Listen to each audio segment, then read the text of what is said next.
अगर आज आपको कोई कमज़ोर कह रहा है, अगर लोग आपकी गरीबी, हालात या असफलता पर हंस रहे हैं, तो ये कहानी आखिर तक सुनना, क्योंकि ये कहानी है उस लड़की की जिसे स्कूल से निकाल दिया गया था, जिसके घर में खाने के लिए रोटी नहीं थी, जिसे सबने बोझ समझा, और वही लड़की एक दिन पूरे गांव की सबसे बड़ी ताकत बन गई।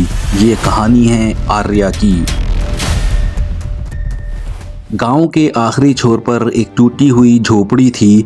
बारिश आती तो छत टपकती, धूप आती तो दीवार जलती। उसी झोपड़ी में रहती थी आर्या। पिता दिहाड़ी मजदूर थे, एक दिन काम पर गए और वापस नहीं लौटे। एक हादसा और घर की सारी खुशियां खत्म।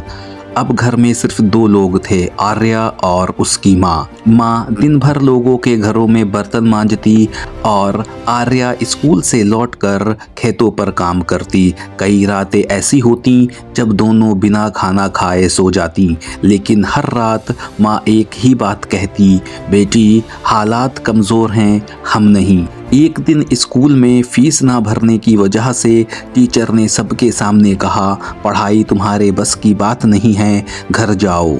पूरी क्लास हंसने लगी। आर्या की आंखों में आंसू थे, लेकिन उसने आंसू पोंछे और उसी दिन एक फैसला लिया, एक दिन यही लोग मेरी कहानी सुनेंगे। सुबह 4 बजे उठना, अखबार बांटना, दिन में स्कूल, शाम को खेत और रात को सिलाई। जब पूरा गांव सो जाता तब आर्या टूटी हुई दिए की रोशनी में पढ़ती।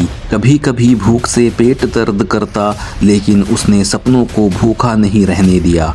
लोग कहते, लड़की है, इतना पढ़कर क्या करेगी। वो बस मुस्कुराती, क्योंकि उसे पता था जवाब शब्दों से नहीं, सफलता से दिया जाता है। सालों की मेहनत, सैकड़ों रातों की भूख, हजारों आंसुओं के बाद परिणाम आया। पूरा जिला हैरान था। आर्या ने टॉप किया था। जिस स्कूल से उसे निकालने की बात हुई थी, वहीं उसके नाम का बैनर लगा था। माँ की आंखों में आंसू बह रहे थे, लेकिन इस बार वो दर्द के नहीं, गर्व के थे। कुछ साल बाद एक बड़ी गाड़ी गांव में आकर रुकी। गांव वाले देखने लगे कौन आया है। दरवाज़ा खुला और बाहर उतरी आर्या। अब वो एक अधिकारी थी। वो झोपड़ी जहाँ कभी बारिश टपकती थी, आज वहाँ पक्के घर बन रहे थे। और उसी गांव में उसने एक मुफ्त स्कूल खुलवाया, ताकि कोई बच्चा फीस की वजह से रोए नहीं। स्कूल के दरवाजे पर लिखा था, हालात तुम्हें रोक सकते हैं, लेकिन तुम्हारा हौसला नहीं। जिसे सबने ठुकराया, उसी ने सबको सहारा दिया। जिसे लोग बोझ समझते थे, वही एक दिन उम्मीद बन गई। अगर आज तुम गिर रहे हो, अगर लोग तुम पर हंस रहे हैं, तो याद रखना, हीरा भी पहले कोयला ही होता है, बस उसे आग में तपना पड़ता है। और शायद तुम्हारी कहानी भी अब शुरू होने वाली है।